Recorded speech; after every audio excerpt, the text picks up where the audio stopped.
Greetings everyone, welcome to Stronghold 2 Steam Edition with me, Kemzit. Today, after we have finished the previous Stronghold Crusader and Crusader Extreme and a Stronghold 1, which I did a long time ago, but however I am tempted to actually play all Firefly Studios games, especially Stronghold chain, all their games, before their new release arrives in September 29th.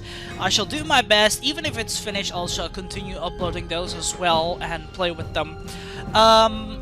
But before that, before we continue playing the campaigns as well, because there's quite a few things, because you have the peace one, you have the sim game, help rebuild this, because I want to do those things as well, like especially the sim campaign and the Path of War, doing the campaign over here, Kingmaker perhaps. Sieges I shall skip, perhaps in the future, I'm not sure. But I would like to also do the custom conquest trails as well, and we're gonna have fun for sure. However, for today we'll start the tutorial. Obviously every stronghold is different than the other ones, there's a lot of differences between them, even though they are a little bit similar, but I still would like to show you guys, especially for those who are new and not familiar with this game. I will tell you, like, where have you been? Why have you not played this game? Because it's a really great RTS game anyway, because you have been living under a rock. Nah, I'm joking. Nonetheless, let's just get going to play the tutorial. So if you want to enjoy it, then enjoy it and watch me doing the tutorial. If not, then feel free to skip it and go for some other videos. Now, let's get going. Welcome to Stronghold 2, my lord. Our simple tutorial will teach you the basics of building your first castle. In the center of the screen is your keep, the most important building in your castle. In times to come, it will be at the center of some great battles and splendid feasts. First of all, however, let's learn how to control the camera and move about your lands. You move your view by simply pushing the mouse to the edge of the screen in the direction you wish to travel. Using the arrow keys on the keyboard will have a similar effect. Try it now and push the mouse to the edge of the screen. Good! Rotating the camera is great for getting just the right view of your castle. Holding down the mouse wheel and moving your mouse to the left or right will rotate your view, as will using the Q and E keys. Try rotating the view now. Great! You can also zoom the view in and out. To do this, spin the mouse wheel forwards or backwards, or use the R and F keys. Try this now. Good! Architect view shows your castle from directly above. This is great for laying out your castle walls and spotting breaches in your defenses. It is activated by pressing the spacebar. Try it now. Good! Now press the spacebar again to return to the normal view. Now that you are familiar with moving about your lands, it's time to get to work building up your castle. To store wood, stone, and many other vital resources, every castle needs a stockpile. Left-click on the stockpile icon to select it as the current building to be placed. Now find a flat piece of land where you would like to place the stockpile. Move your mouse over the main screen until your stockpile appears. Then left-click to place it. Now that you have a stockpile, you will also need to place a granary to feed your peasants. Left-click on the granary building and move your mouse pointer over the main screen until the granary appears. Then left-click to place it. Well done, my liege. You now have the foundation of your castle economy. I have had some wood and stone placed in your stockpile and some meat delivered to your granary. If you look at the front of your keep, you will see a campfire. This is where your peasants will gather to wait for a job in the castle. If we wish to attract peasants to the castle, we need our vital popularity rating to be high. With popularity over 50, peasants will come to the castle and we can expand our operations. Once it is below 50, however, they will start to leave and our economy will suffer. Making changes to the tax rate and food rationing are just two of the ways of manipulating our popularity rating. For more information on the castle, try left-clicking on the reports book. The currently selected report is the popularity report. This shows all of the factors affecting popularity. The large number indicates how your popularity will change in the coming month. Now click the right mouse button to close the reports panel. In order to keep your peasants happy, you must provide them with food. It's time to get some of the idle peasants to work producing food. One of the quickest ways to get some food in your granary is the hunter's post. Hunters will scout out and hunt birds and animals for meat. To build hunters' huts, switch to the food panel. Apple. Now choose the hunter's hut. Good. Now place 4 hunters' huts. Then click on the right mouse button to close the build panel. Very good. For each hunter's hut you placed, a peasant from the keep will change into a hunter and hunt food, which will then be delivered to the granary. Our food stocks will soon start to grow. Now we have more food coming in, let's use it to boost our popularity rating. Left-click on the granary building you placed earlier to bring up the granary panel and change your ration level. Good. Now left-click on the plate with all the food on it to increase the peasant's ration level to extra. Well done, my liege. Due to your generous rationing, we are now gaining a big bonus to castle popularity each month. The downside to this is that the peasants are consuming food more quickly than they were before. The bar at the bottom of the panel will show you the rate at which a unit of food is consumed, or you can simply see the units of food disappear from your granary on the map. Now, if you would, please click on the More Information icon on the granary panel. This panel shows exactly how much food we have remaining. It also allows you to set what food types the peasants are allowed to eat. As you can see, the peasants have enough food to last them for quite a while. Somewhat disappointingly, however, we only have one type of food coming in. Feeding our peasants multiple food types would provide my lord with a small amount of honor. Honor is a most valuable asset to any castle, and once acquired can be spent on many important things, such as taking a promotion, buying estates, and creating our own knights.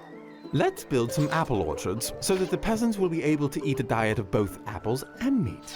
This will start to bring some honor into the castle. A slight problem. Look at the stockpile. There is very little wood available to build the apple orchards. We need to place some saw pits to bring in some wood.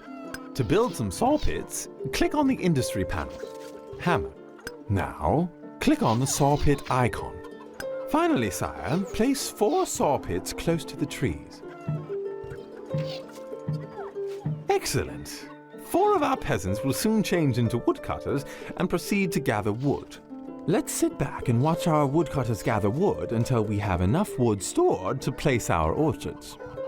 Oh, that will take some time. Well, hopefully you guys have learned a little bit of this, because I have learned quite a lot, sarcastically said, because, I mean, I'm familiar with this weapon, but again, as I said, we're gonna play this game tutorial a little bit to let you guys learn a little bit as well.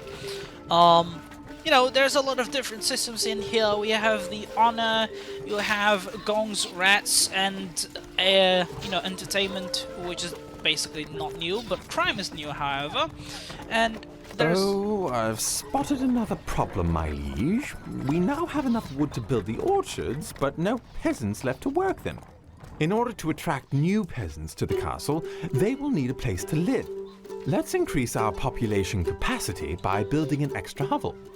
Click on the civilian menu, House. Now choose the hovel icon and place a hovel. Good. Now more peasants will soon arrive and make their way to the campfire. Each hovel provides space for 8 peasants, and as long as our popularity stays high, the more hovels we build, the more peasants will come to the castle. Okay, now we can build those orchards. Please click on the food panel icon. Now place 3 orchards. A good idea, my liege, is to build them close to the granary. That way the farmers will be able to deliver the apples far more quickly. Okay, well, it's 1, 2... Ah, damn it. Yeah, there we go. 3! Good! Now the peasants are eating both apples and meat. You will receive a small bonus to your honor each month that your peasants eat multiple food types. Our current honor levels can be seen on the menu bar, and any honor gained is shown as a crown floating above the granary. Now, let's generate some money to finance the expansion of our castle by taxing our peasants. First, we must place a treasury. Click on the civilian tab, then on the treasury icon. Here's the treasury. Good. Now let's place it on the map. Now, left-click on the treasury to bring up the treasury screen. Currently, taxes are set to low. We are receiving some money from the peasants each month, but this is generating negative popularity. Peasants never seem to grasp the value of taxes. We can increase the tax rate by clicking on the bag of coins icon. This will bring in more money for each peasant we have, but castle popularity will take a bigger negative hit each time we increase them. Click on the full bag of coins icon to change the tax rate to normal. A good way to increase popularity in times of trouble is to give some money back to the peasants. Clicking on the empty bag icon will first decrease taxes and then start to give our money away. I personally find this course of action most distressing. Now that the economy is up and running, my lord, we should focus on creating some men-at-arms. First, we will need an armory to store our weapons. To build an armory, click on the military panel. Now, click on the armory icon and place an armory. Good! I have added some spears into the armory. In order to build troops, you will need a barracks, so place one now. Excellent! Now we are ready to create some troops. Left-click on the barracks to bring up the barracks panel. At the moment, we have the resources to raise 2 different troop types. An armed peasant, which requires only a little gold to train, and a spearman who needs both gold and a spear. Click on the spearman icon 4 times. This will create 4 spearmen who will form up at the barracks. You can create troops as long as you have the required weapons, gold, and have free peasants available. Maybe now we should get the troops into action. To select a single unit, merely left-click on him. He will greet you and wait for your commands. To select multiple units, press and hold down the left mouse button and drag the mouse to create a box. Any units caught inside the box will be selected. My liege, why don't you try and drag a box around your spearmen now? To move the spearmen, left-click on the ground where you would like them to move to.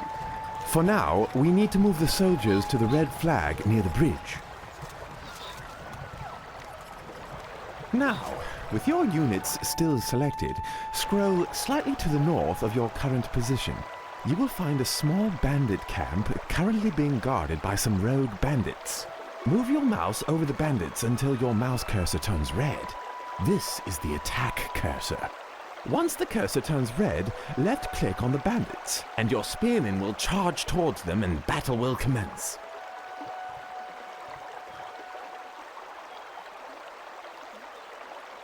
There. Look, I'm fighting.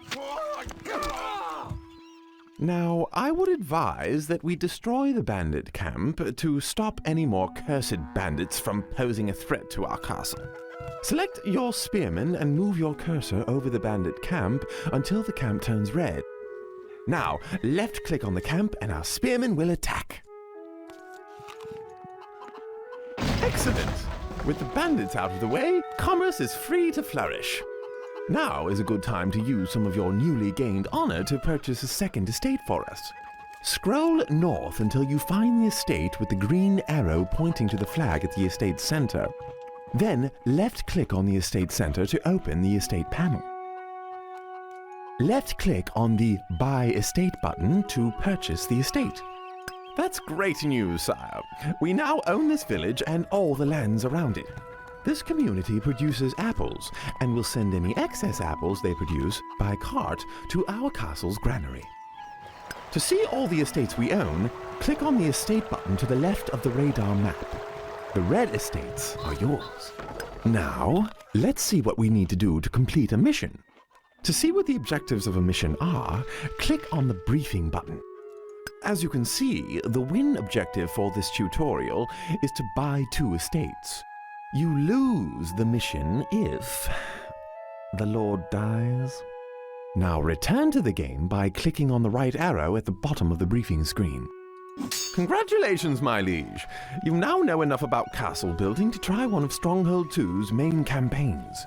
Would you care to do that now? Or would you like to continue in these lands for a while longer? Let's continue for a while. Remember, to win this mission, you must raise enough honor to buy a second estate.